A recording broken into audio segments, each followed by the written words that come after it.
I've done some foolish things in my life. I've made some bad decisions before. I remember one of those bad choices. I was very young. I don't know why I thought it would be funny, but I approached my mom while she's working in the flower bed and started screaming, "Snake, snake." And I thought it was funny for a short period of time. And then it wasn't funny anymore. My mom didn't think it was funny. I got whipped for that.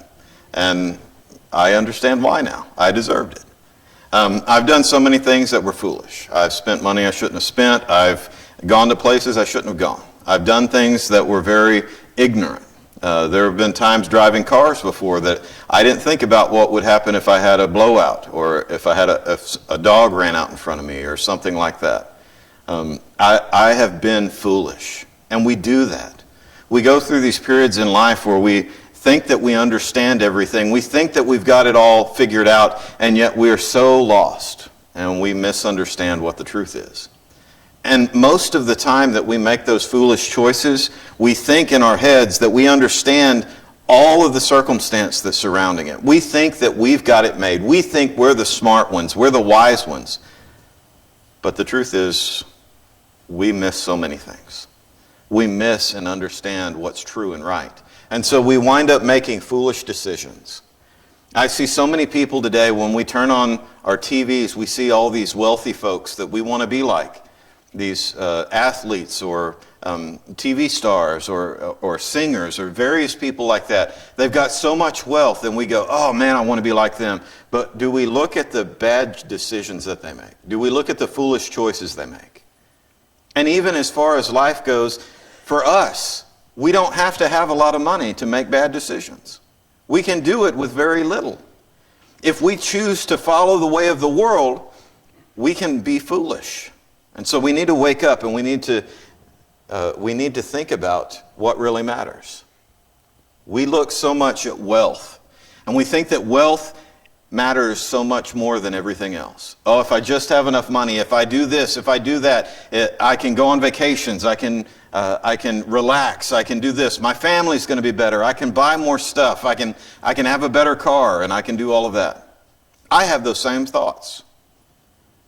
But if we're not careful, if we don't allow Scripture to guide our footsteps, the things that are so compelling to us about wealth can actually drain us of our spiritual life. We can lose track of what really matters. And we watch all these movies, and when I look at this slide about this chest that's full of all these gold coins, I think about pirates. They're always going after that treasure. They're always seeking after treasure. They're always out on the sea, and they're out on their boat, and they're looking at different islands and trying to steal from other people. But what really is their life about? When you think about a pirate, do you think about a pirate having a good life? I think they made a lot of foolish choices. And that's the same way that we live when we pursue wealth in that way. And we don't have to be millionaires to live like that. We can be foolishly rich in our daily life. I don't have to make $100,000 even. I don't have to make $50,000. I don't have to make $20,000 a year, and I can still be a rich fool because I've got my focus in the wrong place. This morning, I'd like for us to look at a text in Luke chapter 12. This will probably be a pretty brief lesson, but it's a very important lesson that I think we all need to know. Jesus is speaking to the crowds. He's speaking to the people, and he's asked a question. And it leads him to share this parable to us that has so much wisdom in it. If you have your Bible, look at Luke chapter 12, and we're going to read from verse 13 to 34. Luke chapter 12, we're going to read verses 13 through 34. Luke 12:13 says, "Someone in the crowd said to him, 'Teacher, tell my brother to divide the inheritance with me.' And he said to him, 'Man, who made me a judge or an arbitrator over you?' And he said to them, 'Take care, be on your guard against all covetousness, for one's life does not consist in the abundance of his possessions.' And he told them a parable, saying, 'The land of a rich man produced plentifully. And he thought to himself, What shall I do? For I have nowhere to store my crops. He said, I will do this. I will tear down my barns and build larger ones. And there I will store my grain and my goods. And I will say to my soul, Soul, you have ample goods laid up for many years. Relax, eat, drink, and be merry. And God said to him, Fool, this night your soul is required of you, and the things that you have prepared, whose will they be? And so is the one who lays up treasure for himself and is not rich toward God. So Jesus is teaching. He's out. He's doing his thing. He's doing what he always does. And this man approaches him and he says, Jesus, I want you to go and tell my brother to divide up the inheritance with me. And at first that doesn't sound so bad. But think about Jesus having to deal with problems like that. Deal with disputes between brothers and sisters, between family members, between friends or neighbors. Think about how much time that would take. When we go back to the Exodus and we look at what took place, Moses leads the people out into the wilderness. And all of a sudden they start coming to him with all these problems, and he's supposed to resolve all the problems. And it winds up taking up his entire day.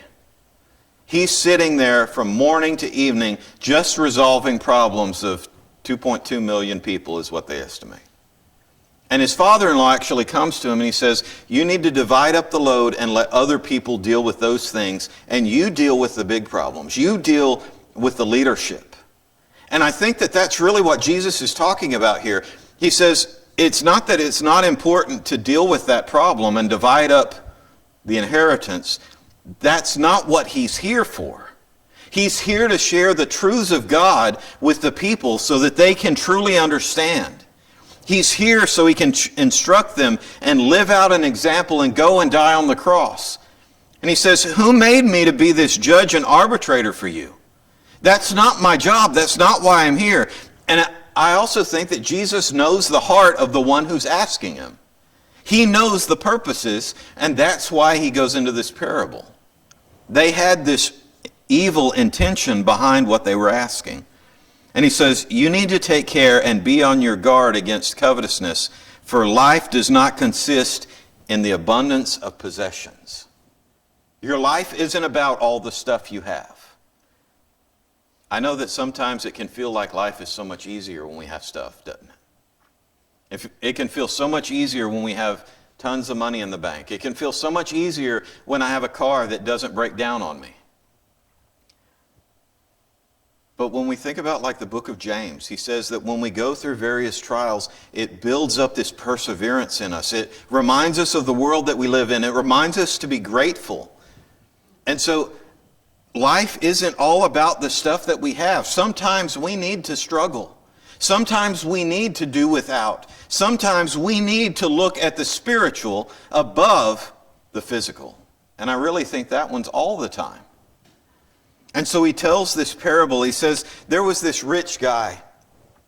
He had all of this abundance of crops, and he looks at his grain storage and he goes, I don't have nearly enough. What am I going to do? He says, I've got an idea. I'm going to tear down everything that I have, and I'm going to build it even bigger. And so he builds it bigger. He fills all that up, and he says, Soul, you have ample goods laid up for many years. Relax, eat, drink, and be merry. And I think that's where we see the true sin. It's not in tearing down the barns and building the bigger barns. It's the heart and the mind that's behind the action. He thinks, I've got everything that I need. I don't have to do anything. I can just party. The rest of my life is easy and I don't have to do anything. And that's not true. He doesn't understand that the same night that he thinks that thought, he's gone. And where does all of the stuff go when he dies? It goes to his kids. It goes to the bank. It goes to someone else, and it's no longer his. And so Jesus says, so is the one who lays up treasure for himself and is not rich toward God. The moral is that we store up treasure in the spiritual. We don't store up the earthly things. My heart, my mind need to be all about spirituality and spiritual life, not about stuff. You turn on your TV, and that's all you see most of the time. When you turn on the news, that's what you hear about, is this wealthy person made this good choice, and they've got so much money now. Or this person made a bad choice, they've lost all their money, what are they going to do? This really popular actor made this great movie, and they've made all of this money, and they're going to do a sequel to it pretty soon. And this made this amount of money. It's all about money and stuff. Life is more than that, and we get so confused when we see the world around us living that way. We need to remember to be rich toward God. Look at verse 22. And he said to his disciples, "Therefore I tell you, do not be anxious about your life, what you will eat, nor about your body, and what you will put on. For life is more than food, and the body more than clothing. Consider the ravens, they neither sow nor reap, they have neither storehouse nor barn, and yet God feeds them. Of how much more value are you than the birds? And of which of you, by being anxious, can add a single hour to the span of his life? If then you are not able to do small things like that, why are you anxious about the rest? Consider the lilies, how they grow. They neither toil nor spin. Yet I tell you, even Solomon in all his glory was not arrayed like one of these. But if God so clothes the grass, which is alive in the field today and tomorrow is thrown into the oven, how much more will he clothe you, O you of little faith? And do not seek what you are to eat or what you are to drink, nor be worried. For all the nations of the world seek after these things, and your Father knows that you need them. Instead, seek his kingdom, and these things will be added to you. Fear not, little flock, for it is your Father's good pleasure to give you the kingdom. Sell your possessions, give to the needy, provide yourselves with money bags that do not grow old, with a treasure in the heavens that does not fail, where no thief approaches and no moth destroys. For where your treasure is, there will your heart be also." We need to remember that life is more than the stuff that we have. This life has a purpose. God didn't put you here just to live your life, grab everything you could grab, and then die. That's not what it's about. It's about what happens after this life is over. Where will you be for eternity? We're here for 60, 80, 100 years maybe. And some of us don't even get that. And we spend all this time collecting stuff, and when we pass from this life, whose is it going to be? We need to be rich towards God. We don't need to allow the earthly things to consume us. We need to be focused on what's true and right. Jesus says, here's my point to you. If God looks at these animals and he takes care of them, how much do you think he cares about you? He didn't breathe life into the animals. He breathed life into Adam. He provides for them and he gives them the things that they need. And so what will he do for you? And we forget the value that we really have, don't we? We forget our spiritual value. We forget what we can contribute to this life. We forget what we can add to the church. And we lose track of it and we start living like the rest of the world.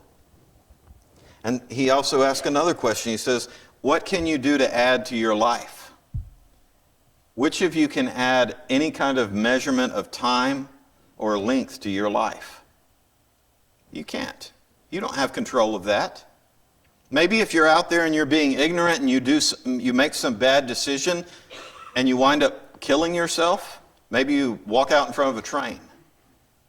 You can end your life soon, but you can't add anything to it. There's a certain amount of time that our body's going to hold out, and that's all we get. There's a certain amount of time that the events of our life that are already planned are going to turn out. And that's it. And so we've got to live according to God. And the point is, we need to seek God first. We need to put him first in everything. And we need to pay attention because life is so easy to destroy. Life is so easy to abuse and misuse. And so we need to give and live in the Lord's name. Everything that I do needs to be directed by God. Think about that. What would this world be like if all of those really great singers that are so popular and they're making millions, what would life be like if they used their voice to glorify God? All of those athletes that we think about, we just had the Super Bowl last weekend. What would life be like if they used their body instead of playing games on the field, which is entertaining? What if they used their body to glorify God? What about all those people on Wall Street that make all that money and they talk about investments and all of that? They spend hours and hours and days and years of their life sitting in front of a computer and looking at numbers and things. What could they do for the Lord if they lived and gave away the things that they had in accordance with the will of God? You see, we get so distracted that we think that life is all about money and stuff and popularity and all of that. That is garbage compared to what God has in store for us. We need to wake up and live in the Lord's name. If your treasure is earthly and withers away, so will your heart. And that's, I think, the ultimate point of this teaching is, where your treasure is, there is your heart. So if your treasure is in this old classic car, and that's the thing that you love the most in life, it's going to rot and fall apart eventually. So is your heart.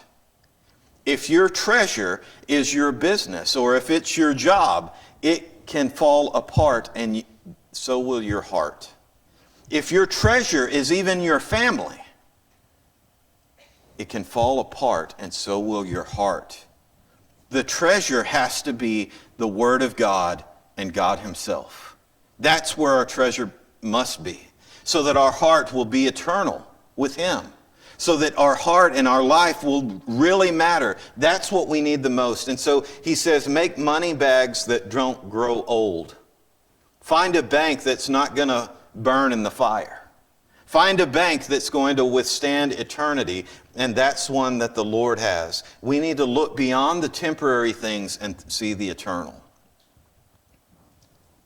And so I ask you, where is your treasure? Where is your heart right now? If where the treasure is where our heart is, then where is your heart right now? I think each and every one of us need to look at this life, and we need to examine what is number one. It's not wrong for us to have successful business. It's not wrong for us to have a successful life and things that we love to do. That's not wrong. It's when in our mind and in our heart, those things become number one and the most important. We lose who we are in this world when we live like that. We need to recognize the truth that those things are going to go away.